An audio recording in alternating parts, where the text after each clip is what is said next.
My name's Betty. I'm a grateful person in recovery. I'm a divine spiritual being. I had a spiritual awakening in March of 2019 where I died and went to heaven after a pretty gnarly drug overdose.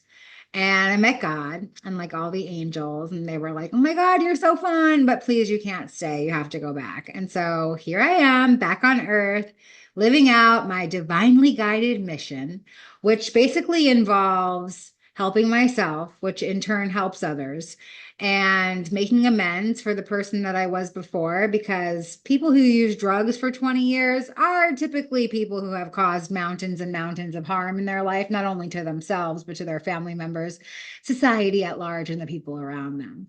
So here I am making my universal amends by being this super spiritually led woman. And I get asked questions often because now I'm some kind of guru who knows all things about the universe. And so somebody asked me about our spirit guides. And they said, "How do you connect with your spirit guides?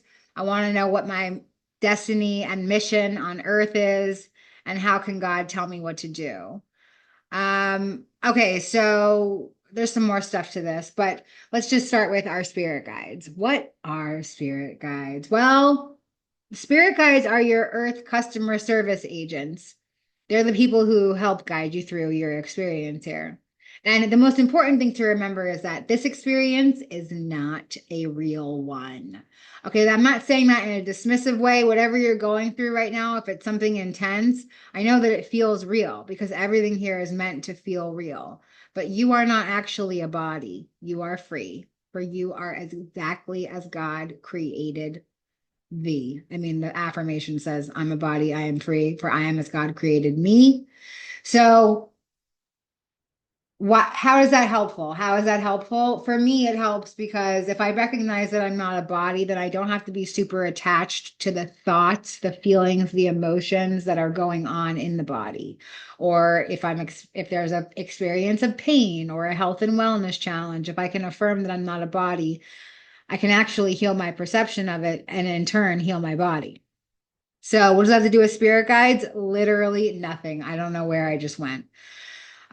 So the first thing that you do is you ask your spirit guides for help. I am a big fan of writing things down. See this pen? It's a magic wand. Okay. This is what we use to call new things into our experience. So you take your magic wand, you take a piece of paper, and you write down what it is that you desire. So you can write on a small piece of paper, "Spirit guide, please visit me in my dreams." Tuck it underneath your pillow, go to sleep absolutely knowing that your message is going to come through to you, and allow that to happen for you.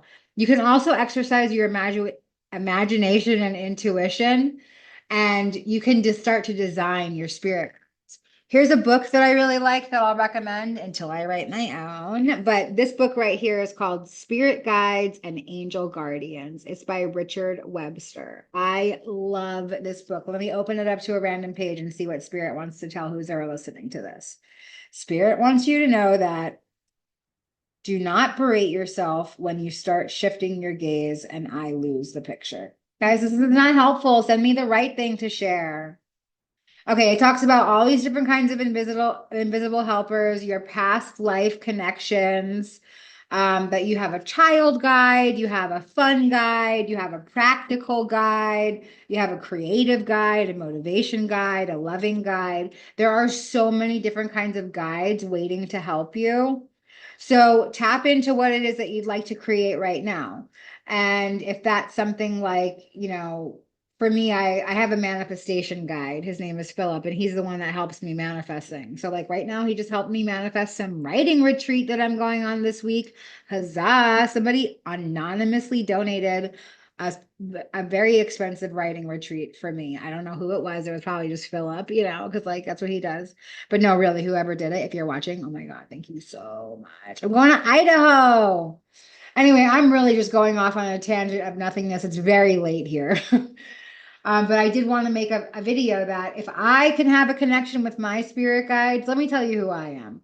I'm a former atheist, an orphan to suicide. My parents both offed themselves. I'm a person who spent all of their adult and teenage life being a drug addict, a prostitute, a liar, a manipulator, a thief, a racist, a rapist, a pimp, a ruthless, domineering, abusive individual. If I have a connection to my spirit guides, you can do anything. You have a connection too. Not just like for certain people. If somebody like me can have a connection to a spirit guide, you can too. Okay. And my spirit guides have helped me let go of all of those identity markers of who I used to be. My spirit guides are the ones who brought me the tools that helped me heal my perception of myself and others. And I'm not perfect. I mean, I still constantly judge other people and myself, mainly myself, but I'm so much better than I used to be. You know, like I'm not trying to be better than anybody else. I'm just trying to be better than I used to be, and I definitely am. And I continue on that path. So, how to connect with your spirit guides? Write it down. Let them know I am ready to connect with you. Okay. Start to design them. Who's your child guide? Who's your wise guide?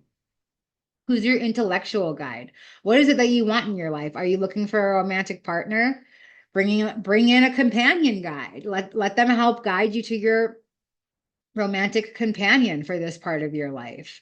What else? Are you looking for a new job? Find your coach guide. I have a coach guide who's like always cheering me, like little pigtails and pom-poms and stuff. Like so great. Okay, another thing this person wrote is, how do I go to heaven besides the grace of God and Jesus Christ? After your NDE, have you experienced psychic abilities? Um, okay, let's see. Well, you don't need the grace of God and Jesus Christ to get to heaven because I got there and I didn't know nothing about the grace of God or Jesus Christ. So I'm pretty sure that everybody's going. And but you know, having a belief in the grace of God and Jesus Christ is awesome. If it's something that lights you up, then keep going with it. But you know, if you have some sort of dogmatic religious idea of who those entities are and it's more fear-based than love, then maybe open your mind to a new perception of something else. I'm a big fan of Jesus or Yeshua, Christ consciousness. I study A Course in Miracles, which is a beautiful metaphysical text. And maybe you heard of the author. His name's Jesus.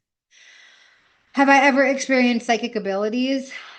Yeah, man, definitely. Absolutely. I ask to have them turn off because they're scary. Yikes. Could you imagine having zero spiritual awareness and then having it all the way blasted open? I was like, no, guys, I can't live like this. Thank you very much.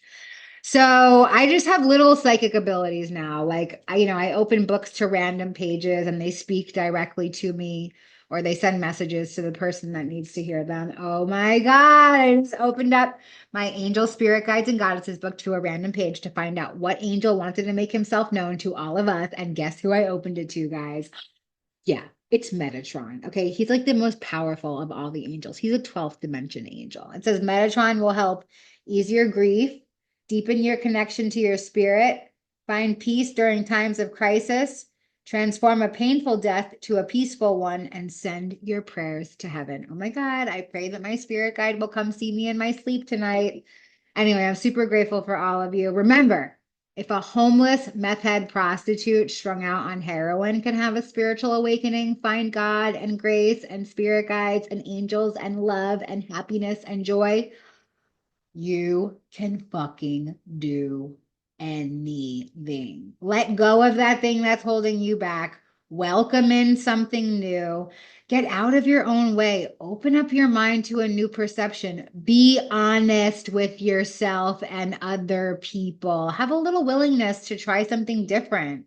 What's you've been doing might not be working for you, okay? Find your people and like my people, I know that it's God speaking through them. So I'm going to leave it there. Hope everybody has a wonderful day, evening, week, month, year, lifetime. Be wavy.